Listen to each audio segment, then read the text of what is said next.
Hello friends, welcome back to my channel. मैं हूं आपकी फ्रेंड वर्षा। आज की इस वीडियो में हम यहां पर बात करेंगे कॉमर्स के क्वेश्चंस की, जिसमें हम 1000 क्वेश्चंस को डिस्कस करेंगे।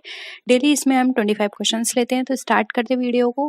वीडियो आपको पसंद आती है तो लाइक कीजिए, अपने फ्रेंड्स से शेयर कीजिए, और किसी भी तरह की कोई भी क्वेरी लगती है आपको तो ज़रूर बताइएगा। आप हमारे टेलीग्राम ग्रुप को भी ज्वाइन कर सकते हैं और अपनी क्वेरी को वहाँ भी पूछ सकते हैं, और इसका PDF भी आपको वहीं पर मिलेगा। ठीक है, तो आप लोग आ जाइए सब लोग, फिर स्टार्ट करते हैं ये सारे क्वेश्चन। जल्दी से आ जाइए।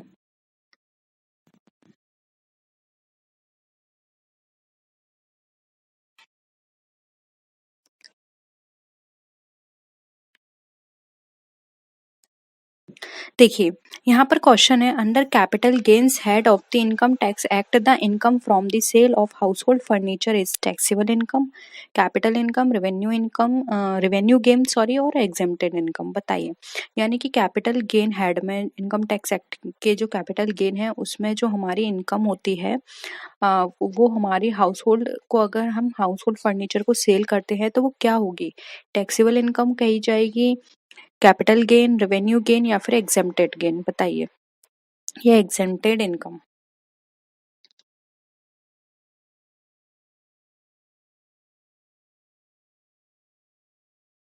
देखिए, अगर हम बात करें इनकम टैक्स एक्ट की, तो अगर उसके अकॉर्डिंग हम कैपिटल गेन के प्रोसीजर को फॉलो करें तो वहाँ पर ये कहा गया है कि अगर हम हाउस होल्ड फर्नीचर को सेल करते हैं तो वो हमारी एग्जेम्प्टेड इनकम का पार्ट होता है। इसलिए यहाँ पे ऑप्शन डी जो है वो एग्जेम्प्टेड इनकम हमारा राइट आंसर हो जाएगा। ठीक है, आई होप सबका आंसर क्लियर था।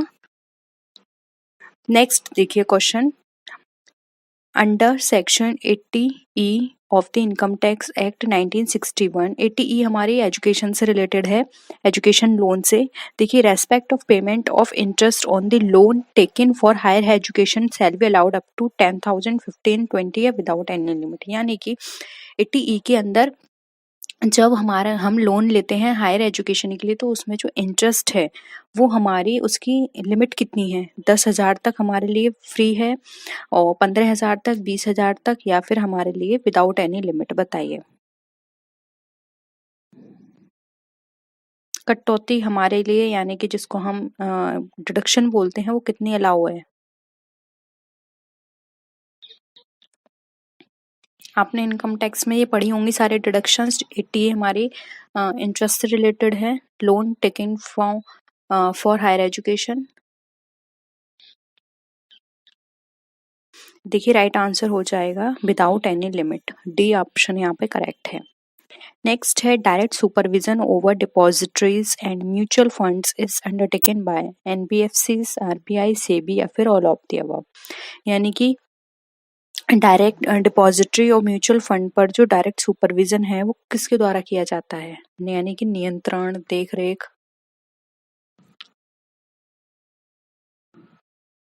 बताइए, क्या लगता है आपको इसका आंसर।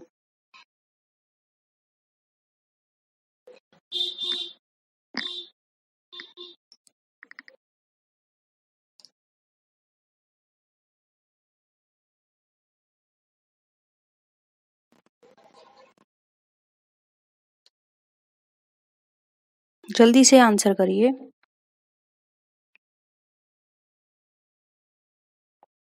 देखिए, यहाँ पे म्यूचुअल फंड की बात की जा रही है, तो ये याद रखिए, म्यूचुअल फंड और डिपॉजिटरीज की बात होती है तो वहाँ पे सेबी का नाम आता है।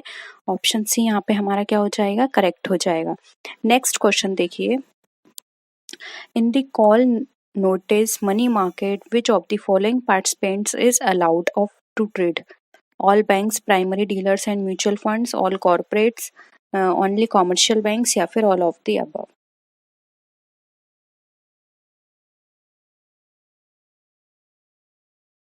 यानी कि कॉल और नोटिस द्वारा जो मुद्रा बाजार में निम्नलिखित में से कौन सा हमारा ट्रेड करने के लिए, पार्टिसिपेट करने के लिए अलाउ है। सभी बैंक्स कर सकते हैं, प्राइमरी डीलर्स कर सकते हैं, कॉर्पोरेट्स कर सकते हैं, या केवल कॉमर्शियल बैंक्स कर सकते हैं। बताइए। देखिए, यहाँ पर इसका जो आंसर है वो हो जाएगा यहाँ पे ऑप्शन नंबर हमारा सी, केवल कॉमर्शियल बैंक्स को ये इसकी परमिशन होती है, वो कर सकते हैं, इसलिए ऑप्शन सी यहाँ पे हमारा करेक्ट है। नेक्स्ट क्वेश्चन है the apex consumer court in India is referred to as. अब जो अपेक्स कंज्यूमर कोर्ट है इंडिया में वो कौन है? Consumer education and research centre, the consumer utility and trust society, national consumer disputes redressal commission या फिर नन ऑफ द अबव। क्या होगा इसका आंसर?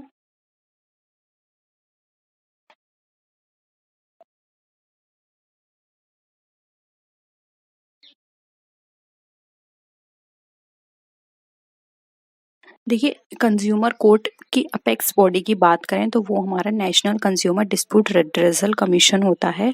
ऑप्शन सी यहाँ पे हमारा करेक्ट है। यही सारी चीज़ें देखता है, उन पर कंट्रोल करके रखता है कि कंज्यूमर को सही तरह से प्रोटेक्शन हो पा रही है या नहीं, कंज्यूमर के राइट्स का कोई भी एक्सप्लॉयटेशन तो नहीं हो रहा। तो ये सब चीज़ें इसके ये देखता है, ये अपेक्स बॉडी कहलाती है। वैसे डिस्ट्रिक्ट लेवल पर भी होती है, स्टेट लेवल पर भी होती है, लेकिन अपेक्स पूछा है इसलिए यहाँ पे ऑप्शन सी होगा। नेक्स्ट है insurance expenses paid to bring an equipment from the place of purchase to the place of installation is a type of revenue expenditure, capital expenditure, deferred revenue expenditure या फिर operating expenses.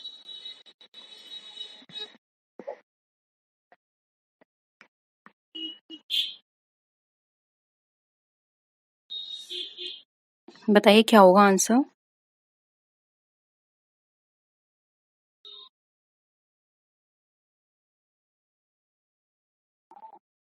क्या लगता है आपको इसका answer? देखिए, यहाँ पर अगर हम बात करें इसके आंसर की तो इसका जो हमारा राइट आंसर है वो हो जाएगा ऑप्शन नंबर कौन सा? बी। ये हमारा कैपिटल नेचर का कहलाता है। ठीक है, नेक्स्ट क्वेश्चन पे आते हैं। The difference between sample statics and it's corresponding population parameter is sampling error, measurement error, coverage error या फिर नॉन रेस्पॉन्स एरर। ये मैं आपको करा चुकी हूँ इस तरह का एक क्वेश्चन, पॉपुलेशन का कराया था जिसमें हम पैरामीटर उसका आंसर था। अब आप बताइए, जब हम सैंपल स्टैटिक्स का और पॉपुलेशन के पैरामीटर को हम जब कॉरेस्पॉन्ड कलेक्ट करते हैं तो उनके बीच के अंतर को क्या कहते हैं? दोनों में जो अंतर आएगा।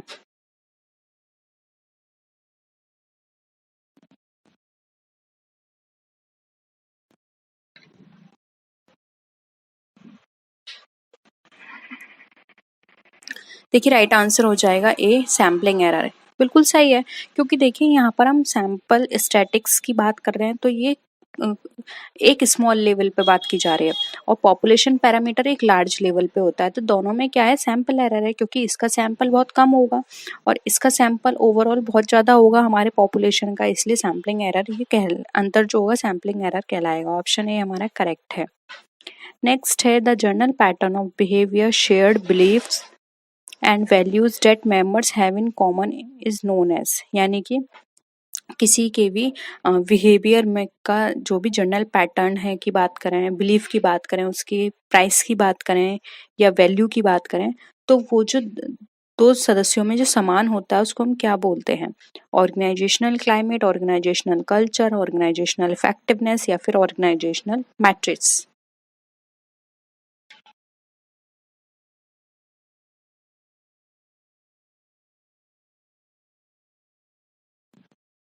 क्या कहा जाएगा?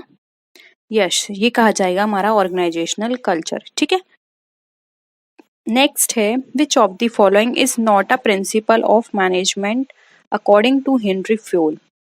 अब इसमें से कौन सा आपको लगता है कि हेनरी फ्यूल के जो 14 प्रिंसिपल्स हैं उसमें ये कवर नहीं होता है? बताइए, आपने 14 प्रिंसिपल्स पढ़े होंगे हेनरी फ्यूल के।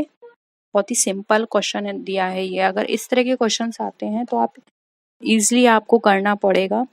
अगर नहीं आते हैं आपको 14 प्रिंसिपल्स तो पढ़ लीजिए, क्योंकि इससे ज़्यादा इजी क्वेश्चन नहीं हो सकता। बहुत इजी क्वेश्चन है ये।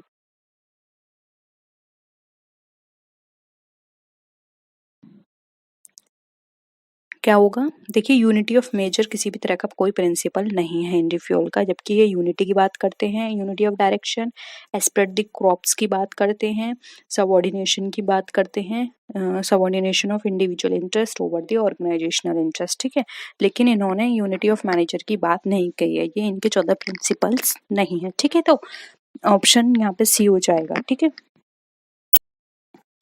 नेक्स्ट है which of the following does not constitute a current liability. बताइए, bills payable, contingent liability, trade creditors या फिर इंटरेस्ट आउटस्टैंडिंग ऑन डिवेंचर्स। कौन सा हमारा करंट लायबिलिटी नहीं है?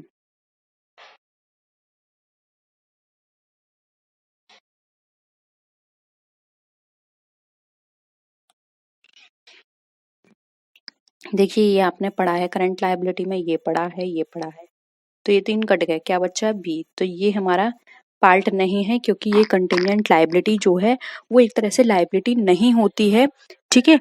तो ये एक तरह से हम ये बोल के चल सकते हैं कि हो सकती है, यानी कि संभावना है सिर्फ। अब हम बिल्कुल श्योर नहीं है कि लायबिलिटी बनेगी या नहीं, तो इसको हम एज अ नोट की तरह बैलेंस शीट के अंदर शो कर देते हैं, ठीक है। तो ऑप्शन बी यहाँ पे हमारा करेक्ट हो जाएगा। नेक्स्ट क्वेश्चन पे आते हैं, which of the following is not a function of accounting. Options है keeping systematic records, option B है protecting properties of business, option C है maximising the result and option D है meeting legal requirements. बताइए।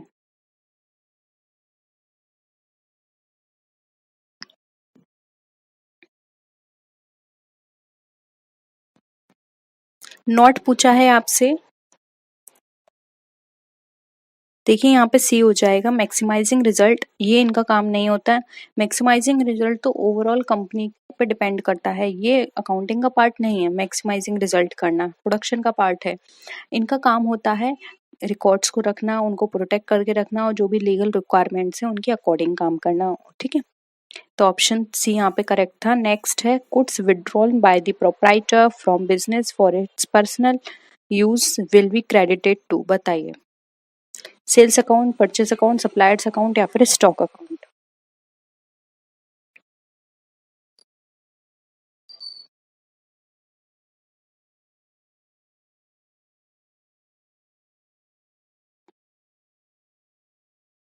देखिए credit की बात पूछिए तो डी हो जाएगा स्टॉक अकाउंट, क्योंकि हम ये एज्यूम करके चलते हैं कि उसने जो भी वहां से विड्रॉल किया है वो उन्होंने एज अ रॉ मटेरियल लिया है, क्योंकि यहाँ पे कुछ भी चीज ऐसी मेंशन नहीं कही है कि परचेज, और वो परचेज सेल्स सप्लायर्स ये हो भी नहीं सकता। तो स्टॉक हम यहाँ से लेंगे क्योंकि कुछ माल उन्होंने वहां से लिया है, ठीक है। तो स्टॉक हो जाएगा। एंट्री भी नोट कर लीजिए अगर आप एंट्री चाहते हैं। देखिए इन्होंने माल निकाला है तो खर्चा है, तो सारे खर्चे क्या होते हैं डेबिट, तो क्या हो जाएगा drawings account debit to stock account, ठीक है। ये हो जाएगी एंट्री, ठीक है।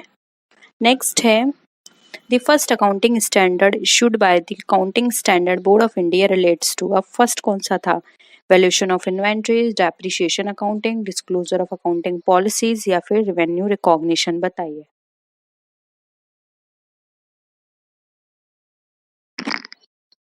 फर्स्ट की बात की गई है यहाँ पर,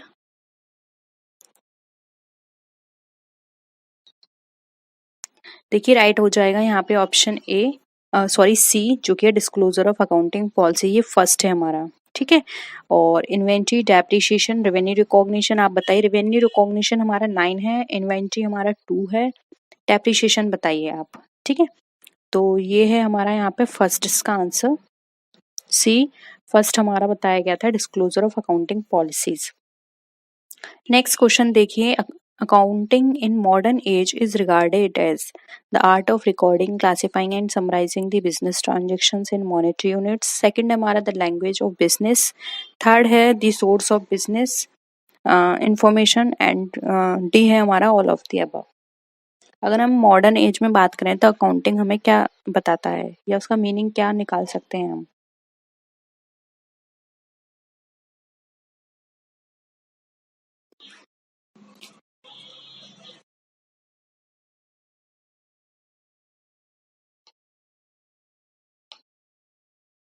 देखिए राइट आंसर हो जाएगा डी, क्योंकि अकाउंटिंग मॉडर्न टाइम्स में बात करें तो देखिए रिकॉर्ड भी होता है इसके अंदर, क्लासीफाई होता है, समराइज होता है, तो ये भी करेक्ट है। ये एक लैंग्वेज ऑफ बिजनेस भी कहलाता है, तो ये भी हमारा सही कहलाएगा। और अगर हम यहाँ पर बात करें the source of business information, तो ये भी हमारा बिल्कुल सही है, ये हमारा सोर्स ऑफ इंफॉर्मेशन का पार्ट भी है, ठीक है। तो यहाँ पर क्या हो जाएगा हमारा ऑप्शन डी, ये बिल्कुल सही है, क्योंकि इन सभी के अंदर हमारा जो अकाउंटिंग है उनका मीनिंग कवर होता है और इस हिसाब से हम ये कह सकते हैं कि जो हमारा अकाउंटिंग है ये first point, second point and third point तीनों को कवर करता है, इसलिए ऑल ऑफ द अबव हमारा बिल्कुल यहाँ पे राइट आंसर हो जाएगा। ठीक है, तो यहाँ पर आपको ये वाला क्वेश्चन समझ में आ गया होगा। नेक्स्ट क्वेश्चन पे आते हैं। देखिए यहाँ पर नेक्स्ट क्वेश्चन हमारा दे रखा है, नेक्स्ट है हमारा सीक्रेट रिजर्व्स में रिजल्ट इन। अब जो सीक्रेट रिजर्व्स हैं वो हमें क्या बताते हैं?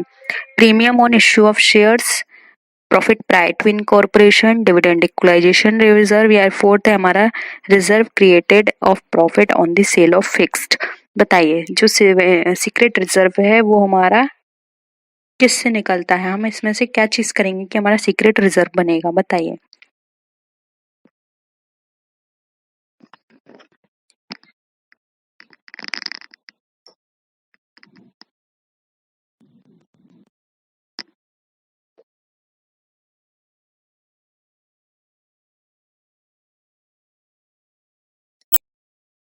देखिए यहाँ पे सी हमारा राइट आंसर हो जाए डिविडेंड इक्वलाइजेशन रिजर्व।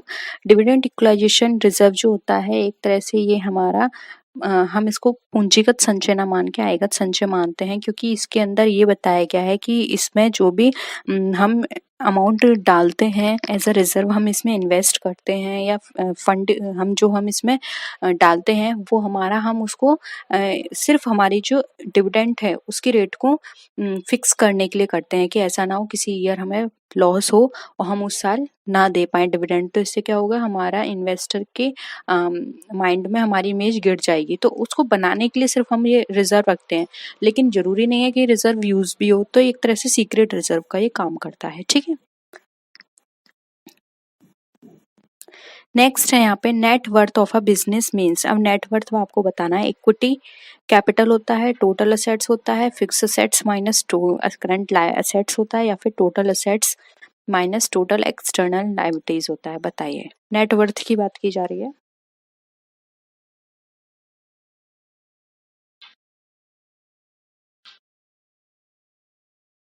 क्या होगा?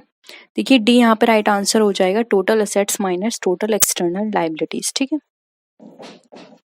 नेक्स्ट है according rules procedure and method should be observed alike and should not be changed from year two year, this is called accounting conventions of. बताइए, यानी कि अगर हम रूल्स प्रोसीजर मैथड चेंज नहीं करते हैं सालों साल, तो ये हमारा क्या कौन सा कन्वेंशन कहलाता है? कंसिस्टेंसी, फुल डिस्क्लोजर, कंजर्वेशन, या फिर क्विन कंसर्न। बहुत ही सिंपल है, आप सब आंसर कर सकते हैं इसका।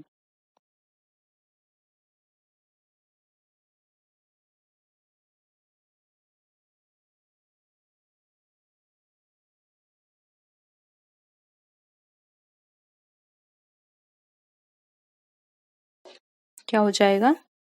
देखिए ये कहलाता है हमारा कंसिस्टेंसी। ठीक है, तो ऑप्शन ए यहाँ पे हमारा राइट आंसर है। कंसिस्टेंसी का मतलब होता है अगर हमने कोई प्रोसीजर मेथड फॉलो किया है तो हम उसमें कंसिस्टेंसी बना के रखें, यानी कि हम दूसरे साल भी वही मेथड प्रोसीजर फॉलो करें, तभी हम आपस में एनालाइज कर पाएंगे कि इस साल का हमारे प्रॉफिट्स और सारी हमारी जो रिसोर्सेज थे हमने हमने उसका किस तरह से यूटिलाइजेशन किया, जिससे कि आगे हम वो सब गलतियां ना करें। अब है कि रिजर्व बैंक का नेशनलाइजेशन कब किया गया? देखिए सिंपल है, 1935 में तो स्टैब्लिश हुई, तो ये कट गया, ये कट गया।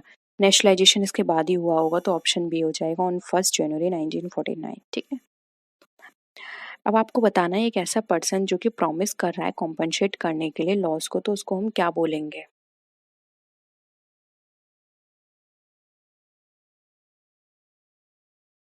उसको हम बोलेंगे श्योरिटी, क्योंकि उसने श्योरिटी लिया है तो वो जितना भी कॉम्पनसेट होगा लॉस का तो उसको तो वो पे करना पड़ेगा। ठीक है, तो ऑप्शन ए हो जाएगा। नेक्स्ट देखिए, एक person to whom goods are delivered by depository is called, यानी कि एक व्यक्ति जिसको निक्षेपी द्वारा माल की सुपुर्दगी की जाती है वह क्या कहलाता है? डिपॉजिटरी, श्योरिटी, बायर, या फिर नन ऑफ द अबव।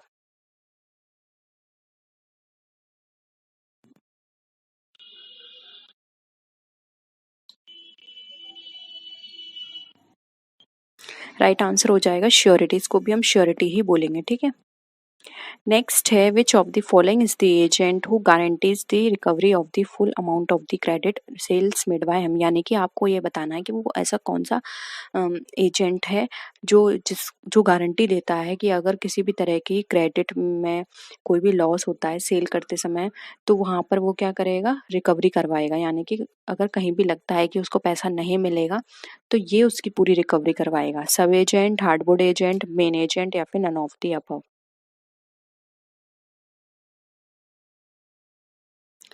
देखिए इस तरह के एजेंट हमारे कहलाते हैं हार्डवुड एजेंट, या जिनको हम परिशोधी कमीशन भी बोल सकते हैं, एजेंट भी बोल सकते हैं। ये क्या होते हैं, इनकी ये गारंटी देते हैं कि अगर कोई भी पर्सन, या वैसे तो ये पैसा पूरा दिलवाते हैं, लेकिन अगर कोई भी पर्सन पैसा देने से मना कर देता है या नहीं सेल होता है माल, तो ये लोग सेल कर लेते हैं, या ये अगर कोई भी पैसा नहीं देता है तो ये लोग पे करते हैं। ठीक है, क्योंकि ये पूरी गारंटी देते हैं कि हम आपका ये माल है, आपका ये माल पूरा बिकवाएंगे। ठीक है, तो यहाँ पर इनकी पूरी गारंटी होती है, लेकिन इसके लिए ये अलग से कमीशन भी चार्ज करते हैं, जो कि अदर चार्ज होता है।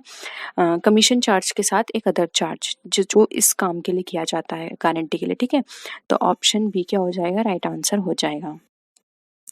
नेक्स्ट है आपको ये बताना है the elasticity of demand for two fully substitute goods will be. अब जो दो सब्स्टिट्यूट गुड्स हैं उनकी इलास्टिसिटी किस तरह की होगी।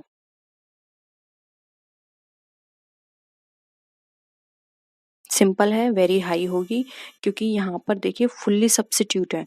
अगर कहीं भी किसी का भी प्राइस बढ़ता है तो वो लोग डायरेक्ट स्विच ओवर कर जाएंगे, क्योंकि फुल्ली सब्स्टिट्यूट है। तो यहाँ पर उनकी इलास्टिसिटी कैसी हो जाएगी, बहुत हाई हो जाएगी। ठीक है, नेक्स्ट देखिए if the demand for the commodity is elastic है, यानी कि किसी भी कमोडिटी की डिमांड इलास्टिक है और उस पर एक्सपेंडिचर किया जा रहा है, तो उसका वो भी उस केस में जब उसके प्राइस कम हो गए हैं, तो उसका जो एक्सपेंडिचर है वो किस तरह का किया जाएगा। सिंपल है, देखें यहाँ पर अगर हम किसी भी, आप कॉमन सिंपल भाषा में समझिए, अगर आप कोई भी मार्केट में प्रोडक्ट खरीदने चाहते हैं, ठीक है, और वो ऐसा प्रोडक्ट है कि महंगा हो जाएगा तो आप नहीं खरीदेंगे, और सस्ता होगा तो आप खरीद लेंगे। और ऐसे प्रोडक्ट पे अगर आप का अमाउंट जो है वो कम हो गया, यानी कि वो 50 रुपए का प्रोडक्ट था, अब 10 रुपए का आ गया है। ठीक है, तो आप क्या करेंगे, आपका जो टोटल एक्सपेंडिचर होगा ऐसे प्रोडक्ट पे कैसा होगा, कमी तो होगा, क्योंकि पहले आप 50 रुपए में एक यूनिट ले रहे थे, अब वो 10 रुपए की है, तो आप 50 रुपए में 5 यूनिट लेंगे, तो आपका ओवरऑल एक्सपेंडिचर कितना कम हो गया, क्योंकि पहले भी आप 50 दे रहे थे, अभी 50 दे रहे हैं, तो यहाँ पर क्या होगा, विल डिक्रीज। ठीक है, नेक्स्ट देखिए often demands for essential goods. अब जो एसेंशियल गुड्स हैं उनकी डिमांड किस तरह की होती है, are equal to unit, unit exceeds, is complement completely elastic, या फिर लेस देन द यूनिट।